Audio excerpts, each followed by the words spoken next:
welcome back to my channel, Stella Rosebella, and I'm here to talk about Asian dramas, music, and shows. So today I want to chat to y'all about the newest, or I guess sort of new, drama called Blood of Youth. In Chinese it's called 少年歌行. So let's get into it. So this drama, 少年歌行, there is a novel and there is a 动漫, but I've never seen any of those. I just went straight for it because of Li Hongyi. And this drama revolves around a group of friends. So Xiaose, who's played by Li Hongyi, and Lei Wujie, who's played by Rui Peng, and Wu Xing, who's played by Liu Shuiyi, 还有司空千洛 played by 林博洋, and 大师兄唐莲 played by Li Xingzhe, and also Ye Ruoyi played by Dai Yanni. So these are the group of friends that it revolves around. And so this drama, I have to say, it really brings back to sort of the OG feelings of the wuxia dramas that I've watched when I was a kid. So I was just like, this is so amazing and so exciting. So this story, what made me go and watch it and continue it, not only because Li Hongyi is in it or whatever, but also就是when Lei Wujie meets Xiaose at 水乐山庄 the first time, he goes and introduces himself. He's like, "Hi everyone, my name is Lei Wujie," and everything. And everyone's like, "I've never heard of this name. Like, what?" He's like, "Of course you never heard my name. I just got into this Jianghu world. It was so funny. I just laughed." And then secondly, it's because of the CG. So what really blew my mind is also that first episode or second, basically the beginning, where Lei Wujie and the assassins, they are fighting, and that horse effect that came out on the clouds. I was like, whoa! I was blown away by that. But also when Li Hanyi, when she throws her sword out and says her 月系花城. I believe that's her sword thing. The flowers and everything. Oh, so pretty. And I have to say, one of the funniest scenes is when she comes out. The first scene when Lei Wujie goes to Deng Tiange just to meet her and everything, and she divides the whole building into three parts. And Su Changfeng is just on the in the floor. And he's he got so mad. I just laughed. It was so funny. I just can't. And the introduction of each character is amazing, and so I was just really loving sort of this 武林世界是怎么样的. So also I love the speed of the story, I guess. It's 这个节奏很快. It's very fast paced, and you sort of get really into the world really quickly and knowing all these characters, their backgrounds and everything. Obviously because Xiaose is sort of the Wikipedia of Baidu of the Jianghu. So whoever comes out first, he will introduce to everyone, but also to the audience who this person is, and also sort of the history between behind each character, which I love because it's sort of you don't need to know. There is a story of the 前辈们, that's another story, and then this is 少年, that's their sort of story. So I was just this is amazing that I get to know not only about them, these new young people, but also 这些前辈们. So I was really loving it a lot. And also I love the friendships, so the relationships between each other characters.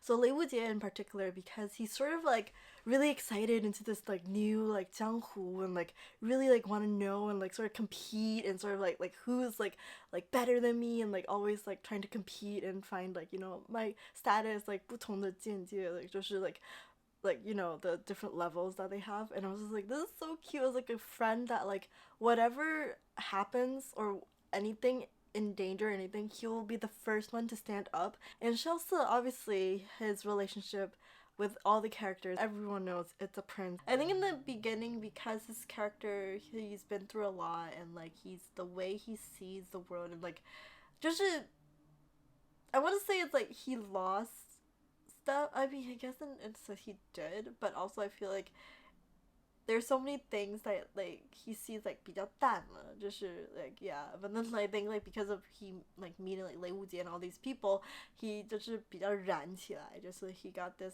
passion and all this all these feelings filled up again. For example, like in the 20th episode where he comes out with his like 无极棍, and that's when like Lei Wujie was like, what, like why is it every time like when you're like someone who is like 那武功很高的时候就是 like why do they wait till everyone's like down and then they come out to save the world, like why? I feel like that's sort of like the audience's like or the reader's question, like why this happened, and Wu Xing, obviously he's like the sort of like quirky type of character. He like comes out and like saves the day as well, and like he's really cute in a sense. And obviously the friendship that this whole group has for each other, and they will like without a doubt, like, and anything happens to anyone, they will help and do everything. So when I talk about relationships, I have to talk about the CPs. So obviously there is Da Shishong and Tenny Rui. They're such a cute couple. Like when you first see her at 美人山庄, she comes out and she's like, ah, Lian, 你来了，好久没见了. She says like how many months they haven't seen each other. He's like, oh, Ray, 现在不是这样的. It's so cute, 很害羞，很可爱. And then the next pair obviously is Lei Wujie and Ye Ruoyi. When I first heard that they were like the official like CPs, I was like, what? Like they're, but then I later see in the drama I understand sort of like why opposites attract, obviously, but also she sees this characteristic in him that she sort of like forgotten that's like part of her, I guess, and he has that. As for Xiaosi and Sikong, in the beginning, I have to say I wasn't really like, I was like, they're really together. I mean, apparently according to people online in the books, it was like there's very details of everything that you can see their interaction, but in the drama it's not as much. But I mean, I understand because Xiaosi, his character is sort of like he's seen a lot of things in the world, and he's not like easily opening up to others and everything, and like and he feels like she's always in danger because of him, and a lot of things that he like thinks in his like mind and everything. And I guess I can see why he doesn't like she like obviously tells him like, okay, I have feelings for you, I gotta do everything, all these things, but he does, I guess, in a small sense does show like he likes her. I guess like later in the drama, when I watched the drama a couple times already, the whole thing, and I've been trying to find like where is this, how he treats like versus like how he treats her and like other people. And I guess like I can see like his tone and like everything changes when he speaks to her, and like and the way he looks at her is like very different and very gentler than versus like the other characters that you see. And obviously the very sad CP, the Li Hanyi and Zhao Yuzheng. Zhao Yuzhen and Li Hanyi, like their story, I heard about it on the internet, obviously, because the third time that they meet, like Zhao Yuzhen like 下线了, so it was like no, and I was like what, and then like because they're like, according to like based on the 动漫怎么样怎么样, I was like oh okay, and then I was like I wonder how it is. But obviously one of the characters I really like, aside from Xiaosi and a lot of people, is Da Shishong Tang Lian. So Da Shishong, as you may or may not know, he 下线 as well.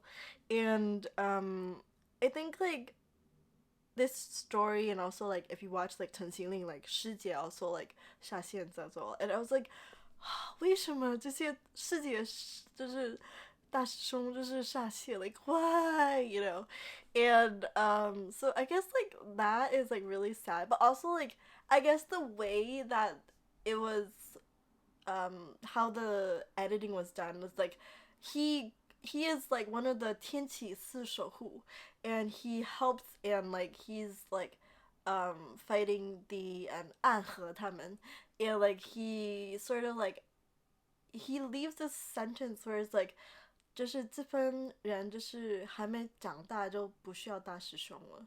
It's like they haven't like all these like 师弟师妹, like they haven't grown up yet and they don't need me anymore. 就是 like it's not like my time, so like that, that just a vibe. And then he's like haha. It was just like that order of how like they got to the destination but he wasn't there, and like they all got to 天启 and he wasn't there. I was like and obviously one of the scenes that I really like is when Xiaosi goes to 天启 and 在天津台上, like 天津台 the he puts a banquet a banquet, but it's actually like a funeral, like a memorial service for his like 师兄. That's like one of the highlights, like 很多名场面了，就是 like highlights from the story in the drama. I have to talk about the stunts. The stunts are choreographed. I don't know, just like the stunt director, the stunt team, I give props to them, because it's like very, like, I guess like there's like new things added into these stunts that I haven't seen in a while in like 很多 like 江湖 like 武侠类型的 you know, dramas. So I give props to the stunt team because I was just like, this is amazing, dude. And also like it's just like amazing on how it's just like done very beautifully, and I was like, oh. As for the scripts, so the script, I think first off, the script was written by the author himself. So there is a part that I really loved, still like, is when Mu Chunfeng, when he was on the boat, he was talking about 少年, 就是 like what is 少年, and he lists all these like this like a chunk of it, and I love that part especially because every time when I hear that part, I get also like really excited and sort of like thinking like, yes, this is what it's supposed to be like. 少年是什么? There's a scene where Xiaosi drinks with his 师兄, like they're sort of like battling, and he says this poem, which I don't really understand. The poem is a little hard, but I feel like it was sort of him sort of talking about him being like a young person and sort of like how he is and like all these things, you know. And then obviously the poem that you hear throughout the drama, it's the one that Wu Xing says like in the 8th episode when he leaves and go back to Tianwaitian, and that's like one of the like theme like sort of thing that you hear throughout the drama. I'm not gonna lie. Even though I do like love this drama, I feel like there were some things that I wish the editing team would have done a little better. For example, like I'm gonna say it because I saw the behind the scenes of certain scenes that like was not edited and not filtered. I guess like filtered. I don't know, like the coloring wasn't as, you know, it was basically a lot better, like more real than the one in the drama. You know what I'm saying? That like 滤镜. I'm not gonna lie, when I saw Li Hongyi act for the behind the scenes for certain scenes compared to the ones that like came out in the drama, I was like, what happened? There's so many little details in his like 那些 like 微表情的东西, like I couldn't see in the drama. It was sort of like 抹掉了. There was a part in the drama where I felt like it was an awkward sort of like put into the drama. Yeroyi asked Xiaosi if he likes like 司空见落. That scene, even though that is like one of the like scenes that I do, like apparently in the book that's like one of the like highlight scenes, but like in the drama I felt like it was weirdly added into the drama. I don't know, the timing of it is really weird. I didn't know how or why it was put it into that order. I don't know, I just feel like this drama there could have been like a more added into it. I mean, the writer and the director seems like there will be a second season. I don't know when that second season will happen. And I just want to say, like, these people that are casted for these characters, they are those characters. I don't care what other people said, they are those characters, okay? So yes, that's all I want to say. Anyways, thank you so much for watching. I'll see you in the next video. And if you haven't, please like, comment, and subscribe.